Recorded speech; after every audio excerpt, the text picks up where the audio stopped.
This boy suddenly gets teleported straight to the entrance ceremony of a magic academy, where the strongest students from different worlds have gathered. None of them look even remotely human. Every single one has insane powers and unique abilities. And they all share one thing in common. They absolutely despise humans. So of course, the moment Ban Yuan shows up, one of the tough guys immediately tells him to get to the very back of the hall, where all the weak losers belong. And Ban Yuan, he just calmly walks there. But when he reaches the back, something feels off. There are only 3 people sitting there, and their presence is completely different. The yellow-haired guy, way stronger than all those aliens up front. The white-haired girl, even stronger. And the shy pink-haired girl, turns out she's the strongest of them all. But even then, none of them come close to Ban Yuan. Because right after the ceremony, it's time for sparring. His opponent is a massive rock monster named Erecto. Compared to him, Ban Yuan looks like an insect. Everyone's already convinced. It's over. He's getting crushed in seconds. Erecto thinks the same. The match starts, and Erecto immediately goes in for a killing blow. But Ban Yuan reads him like an open book and casually dodges. Then, without hesitation, he strikes. A clean, brutal hit straight to the face. The impact is so strong, Erecto just collapses on the spot. Somehow, he manages to stand back up, completely confused, until his face starts crumbling. That's when it clicks. Ban Yuan infused his sword with wave energy before the strike, and now it's tearing apart Erecto's stone body from the inside. Enraged, Erecto charges again, trying to grab him, but he can't even touch him. He just can't understand how a pathetic human is doing this. And what pisses him off even more? Ban Yuan is clearly looking down on him. Erecto goes all in again. Same reckless attack, same result. This time Ban Yuan counters and slices off his arm in one clean strike. Erecto screams as the entire arena goes silent. The other students are in shock. How is a human dominating like this? Even the referee can't believe the power he's seeing. So he quickly steps in and ends the match, declaring Erecto unable to continue. Ban Yuan calmly puts his sword away and turns to leave, but Erecto stands back up. Blinded by rage and humiliation, he launches one last desperate attack. The referee barely manages to shout a warning, but Ban Yuan doesn't even try to dodge. Instead, he channels his power again, and with one precise strike, he completely severs the stone bastard's arm. This time, Erecto doesn't get back up. The entire arena is stunned. Now even the referee is confused. What the hell just happened? And why didn't Ban Yuan dodge? Looks like he's going to have to explain all of this to the principal. So who is Ban Yuan? And why is he so much stronger than everyone else? It all starts on a completely normal day. He's just an ordinary boy with a talent for languages, checking his university admission results on his laptop. But instead of an acceptance letter, strange, unreadable symbols fill the screen. Before he can even process it, a flash of light blinds him, and he vanished before his mother could see him. She was left wondering where he had gone. Suddenly, he found himself falling into a dark tunnel, and another system popped up, announcing that a special practical evaluation for candidates from lower dimensions had begun. Ban Yuan was utterly confused, wondering if he had entered some sort of game. Meanwhile, the system instructed him to defeat a blind goblin and destroy the dungeon core. All he could do was scream in frustration for getting dragged into a mess he never signed up for. He wanted to know what in the hell this practical evaluation and all this special exam nonsense even meant. Right at that moment, he hears the threatening sounds of footsteps, and Ban Yuan literally starts sweating bullets when he sees these disgusting, ugly creatures with clubs in hand. It seems these creatures can't actually see him, but they can hear him clearly. The 2 goblins are talking in their own language, but surprisingly, our boy can understand them perfectly. He's not thrilled to hear them referring to him as prey. He starts piecing things together about what the system notification said regarding the practical evaluation, blind goblins, and the dungeon core. He thinks to himself that he really has to defeat these creatures to get out of here because this whole setup feels like something straight out of a game or a novel. The goblins are trying to detect him, while Ban Yuan is literally crying over his rotten luck, wondering how he's supposed to defeat these creatures when he hasn't even killed a rat in his life, let alone something dangerous. One of the goblins finally swings its club, and it lands just a few centimeters away from his crotch, almost hitting him right between the legs. He's literally only a centimeter away from getting castrated. The goblin swings its club again, but this time Ban Yuan dodges out of the way, and he tries to remain calm to not draw their attention. However, it looks like his presence has already been exposed to these relentless goblins, and they attempt to smash him once more. Ban jumps away just in time, narrowly saving himself. The 2 goblins then converse about the exact location of the sound. This makes our boy realize that even though these creatures are blind, they are sensitive to sounds and movements as well. It seems they hunt by cornering their prey while talking to each other. He's sure that no matter how well he hides, he's eventually going to get caught. Ban Yuan finally comes up with a clever idea and throws a pebble in another direction. The monsters quickly charge toward the source of the sound without a shred of hesitation, but all they find are 2 pebbles. That's when Ban takes advantage of the distraction and hits one of the goblins down with a giant rock. Confused, the 2 goblins begin to attack each other, thinking they're fighting their enemy. They beat the living daylights out of one another, fighting until the very end, and eventually, they both go down for the count after smashing each other's heads. Ban nearly shits his pants at the sight of this brutal mess. As he huffs profusely, he notices the club the creatures were using lying nearby. He grabs the club, apologizes to the 2 green bastards for what he's about to do, and finally brings it down on their heads to make sure they're really out for the count. Just as the goblins lie dead, a bright light shimmers around them, and a system notification pops up,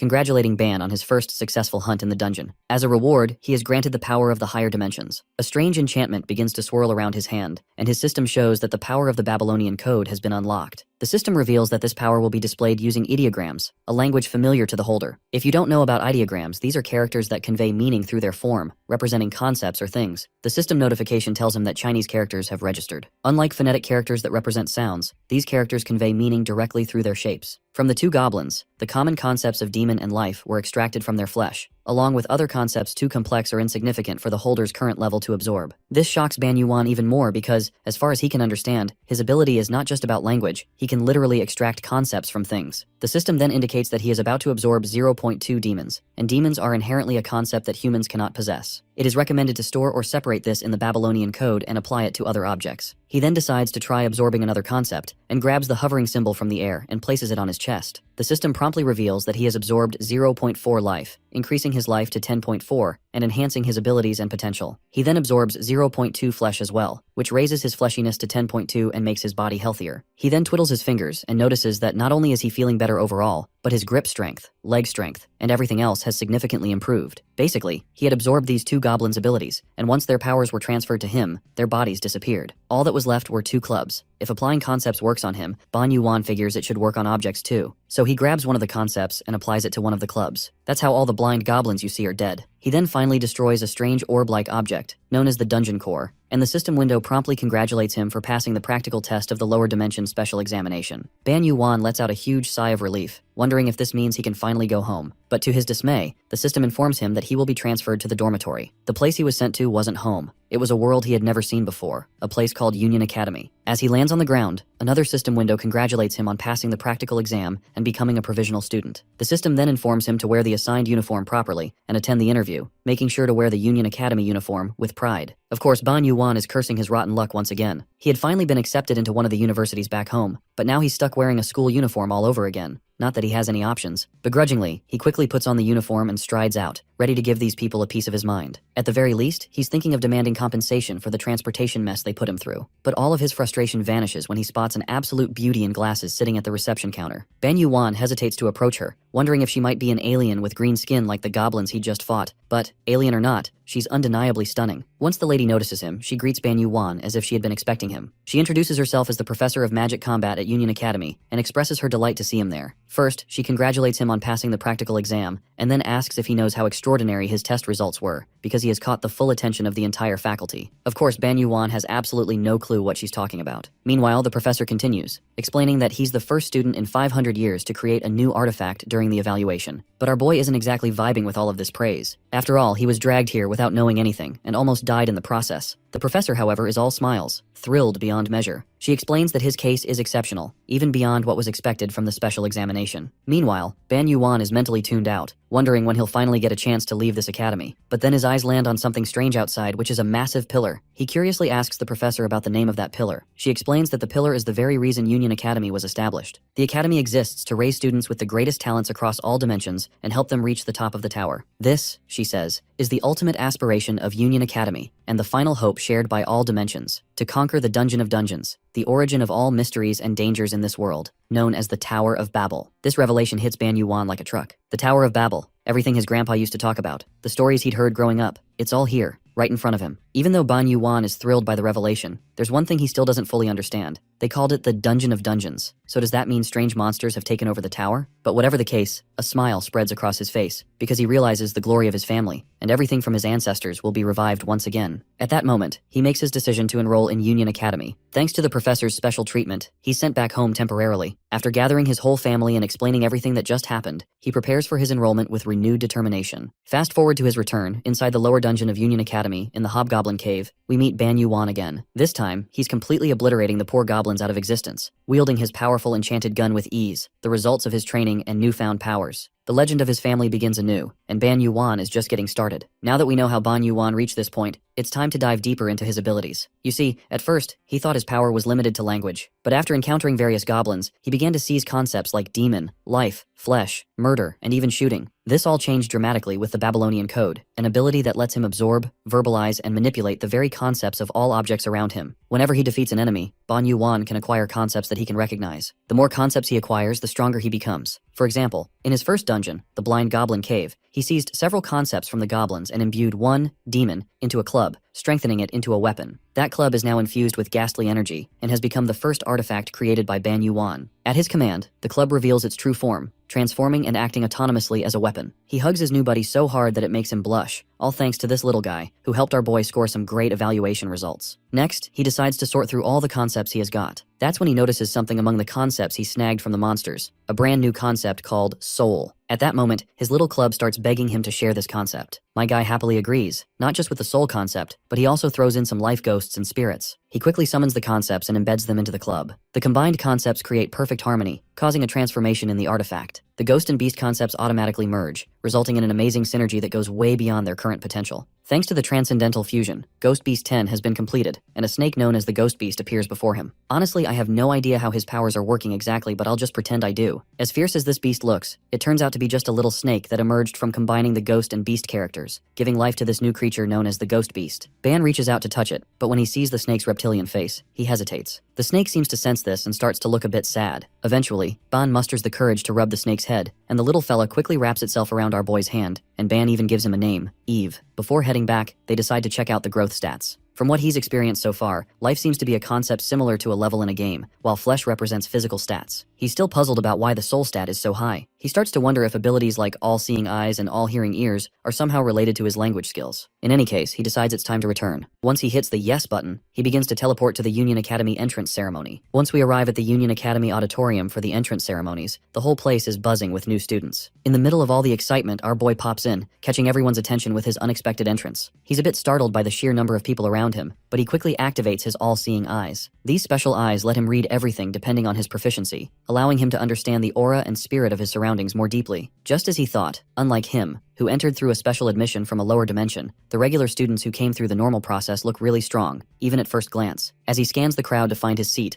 a giant, ugly bastard suddenly appears in front of him and asks if he's from the lower dimension. He warns our boy not to wander around and to stay out of his sight. My guy just waves them off and starts walking his own path to avoid any commotion. It's clear that those who came in through the regular process have high opinions of themselves and look down on him because he's from a lower dimension. Even here, the ones with power and strength are looking down on those beneath them, which isn't so different from his home planet Earth. He wonders if this attitude is the same everywhere in the world where these people live. Suddenly, someone calls out his name and tells him to come here to sit. As he approaches, he notices only 4 seats, with 3 people already occupying them. He wonders if this is where the special admission students from lower dimensions are supposed to sit. This whole setup is practically screaming racism to him. When he uses his eyesight skills to assess these people's abilities, what he sees completely boggles his mind. Not only are these guys powerful, but they've got enough strength to wipe the floor with the regular students. The blonde guy sitting in the first seat turns out that he already knows our boy. He's the handsome roommate Ban met at the dorm before the entrance ceremony, though their first meeting was a bit unusual. When Ban first entered the dorm room, this blonde dude actually pulled a sword on him. But before things got messy, Ban quickly reminded him that they're both freshmen, which means they're roommates. Blondie apologizes for his earlier behavior, admitting he'd just finished a practical evaluation, so his nerves were a bit on edge. He asks if Ban's okay, but judging by Ban's sweaty face, it's clear he's not feeling great at all. He is, however, more captivated by how this blonde dude literally looks like a prince from a fairy tale, though he's got quite the temper. Still, considering Blondie apologized first, maybe he's not such a bad guy after all. They sit together and chat about their experiences. When Ban shares his story about fighting blind goblins, Blondie can't help but make fun of him, saying even a new recruit with basic training could take down a goblin easily. Naturally, this annoys Ban, who mutters to himself about how this guy is 100% oblivious. Speaking of fights, Ban suddenly remembers he needs to wash his uniform. Without thinking much of it, he starts pulling off his shirt, and the moment his six-pack abs come into view, Blondie goes completely bonkers with embarrassment at the sight of such a chiseled, manly body. When Ban looks at him, Blondie quickly turns his head away to avoid any awkward eye contact, which creeps Ban out a little. In the present, the moment is still filled with tension, but then Ban waves hello to the other 2 ladies sitting in the adjacent seats. One of them has pink hair and looks absolutely phenomenal, with her toned assets and long hair that perfectly complements her cat-like eyes. Then there's the white-haired girl, and the first impression she gives is anything but pleasant. Ban actually recoils a bit in fear because her deep black eyes are so intimidating that he has to turn his head away. As he does, the creepy white head lady stares at the white snake wrapped around his hand and asks him what it is. Ban introduces his little friend as Eve, and all 3 of them instantly warm up to the adorable creature. Blondie then curiously points out that this snake used to look like a club, so he's curious how it transformed so drastically in just a few days. The white-haired girl, who seemed intimidating at first, actually turns out to be pretty chill. She introduces herself as Dok Goyun, the daughter of a martial artist. She then asks Ban for his name, and he promptly introduces himself, following up with a curious question about whether she can shoot energy blasts using her martial arts. Of course, the other three snicker at his ridiculous remark, but Dakoyan notes that his understanding isn't entirely wrong, which gets Ban even more intrigued. The pink-haired lady introduces herself as Ruchel, and Blondie finally shares his name, Light. Suddenly, Ban spots Professor Yumina in the crowd. Light asks if Ban had also had a consultation with her. Right at that moment, a light starts to shimmer above their heads. When they look up, they realize the auditorium ceiling is opening. A booming voice fills the space, so loud that it feels like their heads are going to split apart. The intense pressure is overwhelming, making it hard for them to even raise their heads. The ominous voice announces the beginning of the entrance ceremony for the 2557th Union Academy class. When we finally look up at the sky, they see a massive eye towering over them. A little while later, we catch sight of Yumina, who looks delighted after hearing the principal's speech, but our party seems a bit unsure about the whole thing. Then Ban casually drops the bomb, asking if that giant eye was actually the principal. His offhand remark totally shocks everyone, and they quickly bombard him with questions about how he could see that eye at all and how he managed to look up. Curious glances fill the room, especially from Dakoyan, who keeps staring at him with her deep black eyes. It's literally creeping him out. Ban then stutters and twists his story, saying he just felt like there was a giant eye watching them. Anyway, Yumina explains that the being they saw was indeed the principal, and that they probably won't see him again unless a student achieves something special or causes an incident. She's sure that Ban will get a private meeting with the principal, but Ban quips that meeting a terrifying principal is the last thing he wants to do before he dies. Yumina chuckles and tells them that their achievements are also her achievements as their professor, so she encourages them to work hard. This catches Light off guard, and he quickly asks Professor Yumina if she is going to be in charge of them. Yumina puts her cup of tea down and confirms with a smile, officially introducing herself as Professor Yumina. She teaches magical combat and has been assigned as the homeroom professor for their class 11, hoping to work well together for the next 5 years. Light finds it odd because, as far as he knows, lower-tier special admission students are usually assigned to associate professors. Yumina confirms this, explaining that everyone here is such a special student this time that she has been given their responsibility. She decides to give them a piece of advice, which is to be careful of the regular students' jealousy and hostility. Her words carry weight, and Ban can't help but think that the jealousy and hostility she just mentioned aren't just about academic competition. They also refer to physical confrontations and fights between students. Matters outside the internal competition protected by school rules are things even professors can't interfere with. Yumina then tells them that from now on, the four of them should stick together since they're all rare special admission students. They'll also form a party to climb the tower together until graduation. With that, Yumina concludes their session and snaps her fingers to bring out a small gift she has in store for everyone. She promises to explain the rules and details after they receive the artifact. Right at that moment, she produces a pendant, declaring it to be their student ID card. She reminds them that they can use this student ID to identify themselves, access all facilities on campus, and even teleport anywhere within the Union realm. Later, once the trio uses their pendants, they are actually teleported outside of the academy building, but they soon arrive back into the building, which makes them let out a heave of disappointed sighs. I'm not sure why they are disappointed, but I will guess that the pendant forced them to teleport back, since they are not allowed to go outside yet. Anyhow, Light adds that they'll need to keep their student IDs on them if they want to enter the tower. But then the cat girl asks why Ban was left behind alone. Light says he has no clue, but the black-eyed girl suggests that maybe the principal sensed Ban's presence too. She suspects that out of all the students, he was the only one who could look directly at him. So there is a possibility that the principal also felt the presence of Ban as well. The scene then flashes to a little while later, where Yumina is on a phone call. She tells the caller that they were just about to have a tea party, but it looks like they'll have to cancel because the principal wants to meet with him. A bit later, we see Ban's terrified and anxious face. He's literally sweating his balls at the thought of having a private meeting with the principal on the first day, even though he hasn't caused any trouble. The principal instructs him to look directly at him because his true form is not here. Ban finds out his principal is talking through a doll. The principal asks him to address him as his master and decides to explain why he called our boy for a meeting. Usually the master tries not to interfere with the student's growth, and if his students are weak, he leaves them as they are. If they are strong, he lets them stay strong. He further says he doesn't care if any of his students die in the tower or end up surviving to one day gain glory. He then reveals that he is only chasing one goal, which is to witness someone who reaches the end of the tower with his own eyes. With a harsh tone, the master makes it clear that everything is meaningless to him other than seeing someone reaching the very top of the tower. The protagonist becomes silent for a second after hearing all of this, and then questions what he means by meaningless. Ban then also recalls his grandpa's words, and understands that the tower has existed since the time of his ancestors, and the Ban family is determined to take back the tower as well. The protagonist knows he's ready to achieve all the glory and strength, even if it requires sacrifices like his own life. He remains determined to conquer the tower, but wonders why the professor and other students are chasing after the tower's end. He then asks this mysterious man why he comes all the way from other dimensions to climb the tower, and wonders what the tower really is. The master thinks his answer through properly, and reveals that the tower is a gateway to the divine. It's a challenge. Ban remains confused, but his master assures him he has no reason to interfere with the student's hard work, but he's thinking about making an exception this time by helping our boy. Of course, Ban doesn't understand what he's saying. The master points the doll's hand towards the protagonist and tells him he has great potential. Seeing his capabilities, the principal decides to make some efforts to help the boy prepare for his journey to climb the tower. Ban questions what kind of preparation he is talking about.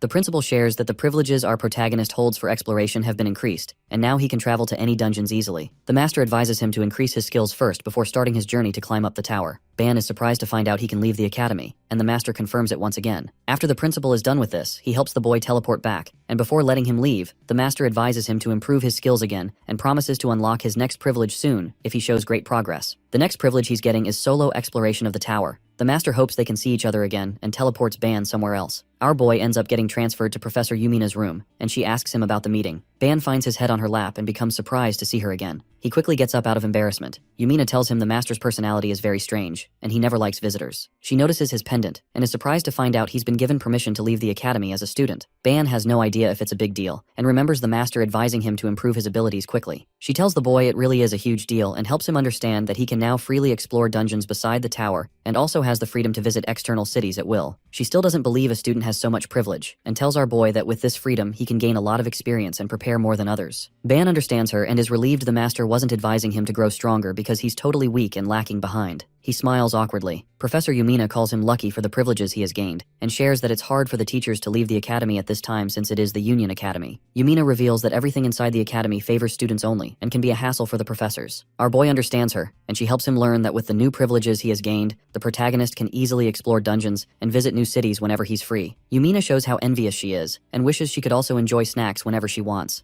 The professor recommends Ban to visit an external city known as Ronica, and shares there's an amazing spring temple that's worth a visit. Ban is confused by the professor's sudden change in behavior, and before leaving, he asks if she wants something from the city. After a while, the protagonist starts walking towards the new city. He finds the weather amazing and remembers Professor Yumina's request. She informed him about the famous amazing honeymoon wine that's made by the temple priests. She assigns the protagonist a mission to bring back at least 2 bottles of liquor. Ban still can't believe his professor is asking students to run errands for alcohol. Our boy decides to forget about it and thinks he should be grateful he was able to receive an inventory before he left. Suddenly, he notices an item and remembers it's something he received from his grandpa when he was staying at home just before enrolling at the academy. It's a mysterious bag filled with unknown items. Before Ban was leaving his house, his grandpa asked our boy if he was ready to leave. Our boy assured him he's prepared and questioned if Grandpa slept well. His granddad ignored the question and suddenly revealed a bag. Grandpa asked Ban to open it and take whatever he wants. Our boy was confused at first, and as he opened the mysterious bag, he found pure gold inside of it. Ban was unsure, but the grandpa confirmed it was okay for him to take as much as he wants. With a smile on his face, Ban's granddad told him all the treasure they have belongs to their ancestors, who spent their lives finding the Tower of Babel. He confirmed once more that Ban could keep all of them, and advised the boy to use everything wisely. The protagonist was genuinely grateful to his grandpa and started tearing up out of appreciation. Ban was unsure about how he's supposed to carry so much stuff, annoying his granddad. That was the concern our boy had before, but since now he has authority over an inventory, the protagonist smiles and calls it super useful. He is able to fit all of his items inside the inventory without any hassle, and since he remembers his grandpa teaching him that gold is a valuable item everywhere in the world,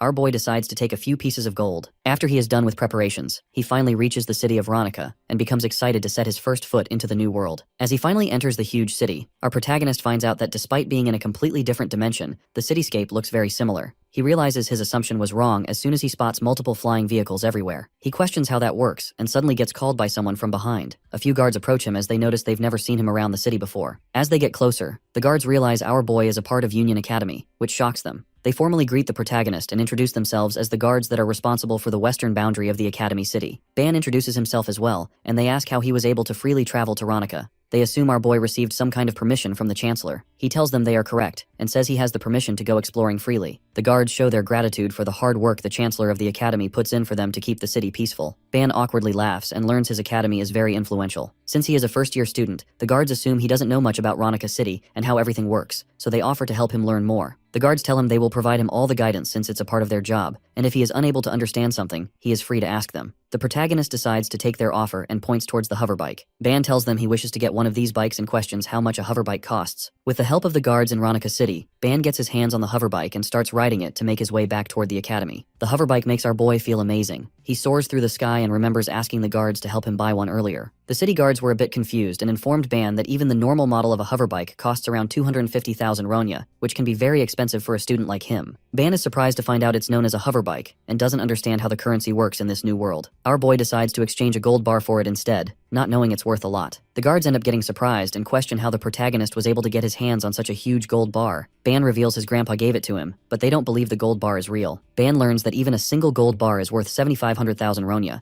and finds it fortunate that he received something so valuable from his grandpa. He thinks about thanking the old man, and as he makes his way back to the academy, our boy notices his pet snake, Eve. He asks about its opinion and shares that he infused the hoverbike with Yo and Gi attributes, turning it into a living artifact similar to Eve. The protagonist decides to name the hoverbike Lilith and hopes both his living artifacts get along with each other. Eve understands him, and while driving around the Babel Tower, our boy thinks his journey was worth it, as he was able to buy liquor for his Professor Yumina and even found a sibling for his pet artifact, Eve. After finishing all his tasks, the protagonist smiles and decides to head back to the academy. After delivering the liquor to the professor, our boy finally joins his friends and starts feeling extremely sick. Acelight gives him a glass of water and expresses his disappointment in Ban. His friend is unable to believe the protagonist ended up coming back hungover after leaving his friends without a word for some random meeting. Ban apologizes and tries to defend himself. He tells them the professor didn't let him leave, and in the end, they both ended up drinking the liquor together. Dogko notices a flower badge on the protagonist's uniform and asks if it's a sign he's going to be representing their group in return for sharing drinks with Professor Yumina. Ban gets confused but thinks Dogko is right. While munching on his food, Aslight realizes they have no choice but to go with the decision since it's from Professor Yumina, who's in charge of them. Dogko shares her opinion and tells everyone she's the only one worthy of representing their group, which shocks both Aslight and Ban. She tells them it's because she's the strongest among all four of them. Dogko asks Ban about his opinion, but Aslight intervenes and makes it clear to her that all four of them are equals. He thinks she's putting it in a strange way and decides to clear her misunderstandings regarding what she just said. Aslight says her attitude and arrogance will be horrible for their future tower climbs and tells her he does not believe she is the strongest in the group.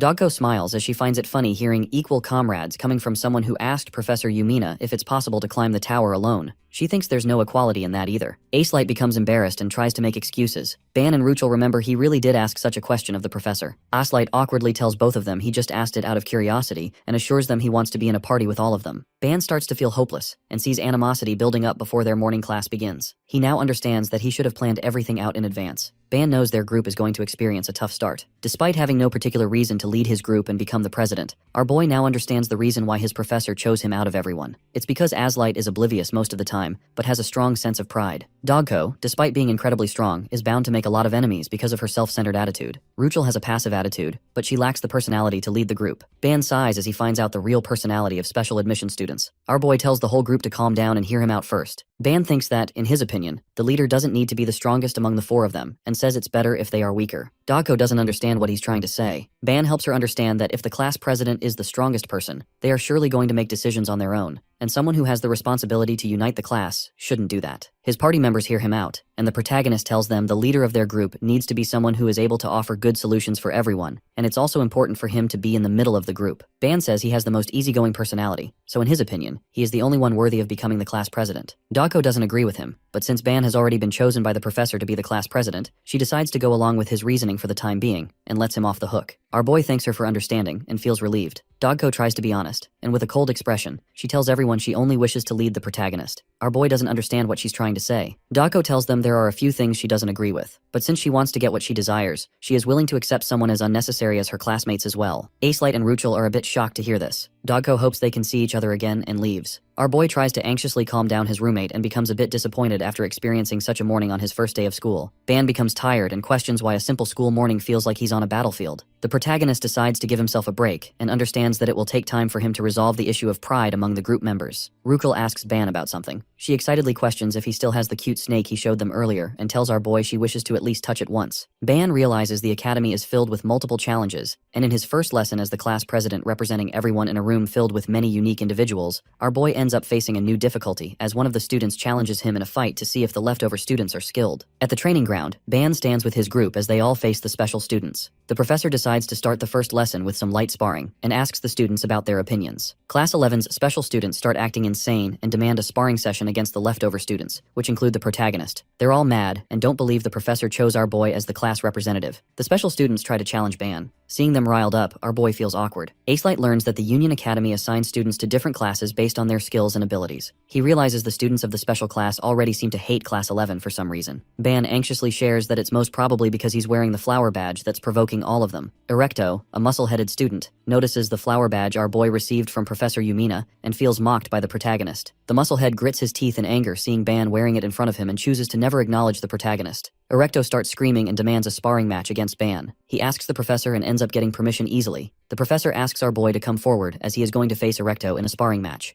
The scene then shifts to the professor's office, where she wonders seriously what is going on. Her class is being forced into a joint session with a special class on the very first day. Starting with practical combat feels completely wrong. There is no way a lower dimension student should be fighting an upper dimension class. Someone must have known this would happen, yet they allowed it anyway. She does not know who is behind this setup, but something about it feels very wrong. Back at the arena, our boy raises his hand and tells the teacher that his combat skills are still lacking, and he does not think he will gain anything by fighting. The teacher responds coldly, deducts 3 points from him, and orders him to start immediately since it's not a valid excuse. Watching this, Ban wonders why the teacher is treating him this way and whether he is trying to humiliate him in front of everyone. He tells him that this is not an excuse but a fact. He was admitted to the academy through special admission because of his unique ability, not his combat skills. If the teacher is so curious about a special admission student's abilities, it would make more sense to let him demonstrate them in another way, rather than forcing him into a fight. Hearing this, the teacher becomes furious and shouts, asking whether he is trying to teach a teacher how to do their job. When the hero tries to argue, the teacher deducts 5 more points. Seeing this happen, our boy feels frustrated and raises his finger, suggesting that they take this week as preparation and push the sparring match for next week. He explains that he needs 1 week to fully prepare himself and believes that by then, his preparation will be almost complete. After hearing this, the entire place falls silent. Some students below whisper in confusion, wondering what he is saying. Others mock him, saying he wants to prepare and fight next week, calling it nonsense. They believe his abilities are obviously at rock bottom and question whether he can really last against the special class after only asking for a week. The teacher becomes furious and asks if Ban is ignoring him and deciding the timing of the fight on his own. When the hero doesn't say anything, he eventually agrees and announces that the 2 of them will have their match next week. However, it will be an official match, with a public format that the entire academy will watch through a live broadcast. Hearing this, our boy realizes that the teacher just wants to make this even bigger to humiliate him in front of everyone. After the teacher is done with his announcement, the hero turns to Erecto and expresses his excitement for their upcoming match. The rock guy simply looks away with a cold expression, muttering that he is annoyed. The hero already knew he wouldn't react with enthusiasm, and the actual reason he talked to him was to figure out his stats. Compared to what he imagined, his life force and body stats are extremely high. His life is 5 times higher than Ban's, and his physical strength is 10 times higher. Even so, in front of his group, the guy is nothing. The hero realizes that if he wants to climb the tower with them, he must surpass Erecto. Ban then asks the other 2 why they both look so gloomy, jokingly asking if they are worried about him. The reason for their worry soon appears when Dako steps forward, ready to fight. The girl addresses everyone, saying that unlike the class president, she is a combat specialist. She asks whether they are not curious about the abilities of a special admission student, and invites anyone there to come fight her. Ban activates his eye ability and is shocked as he looks at her stats. The girl ties her hair and declares that she will accept anyone's challenge without hesitation. No one speaks. All the students are stunned into silence, and even the teacher is shocked to see no one daring to challenge her. The hero knows why they are all chickening out. Even with his eyes capable of infinite reading, he still cannot fully measure her power. There is no way the students have not sensed how terrifyingly powerful she is. Seeing no one step forward, the girl asks what is wrong and whether she should suppress her power if they lack confidence. She then calls out the rock guy by name, asking if he is not the type to hold back and telling him to come forward so she can crush him. Hearing this, Ban realizes that Erecto is completely terrified. His original target was the hero, but now he has been challenged by someone he never even imagined facing.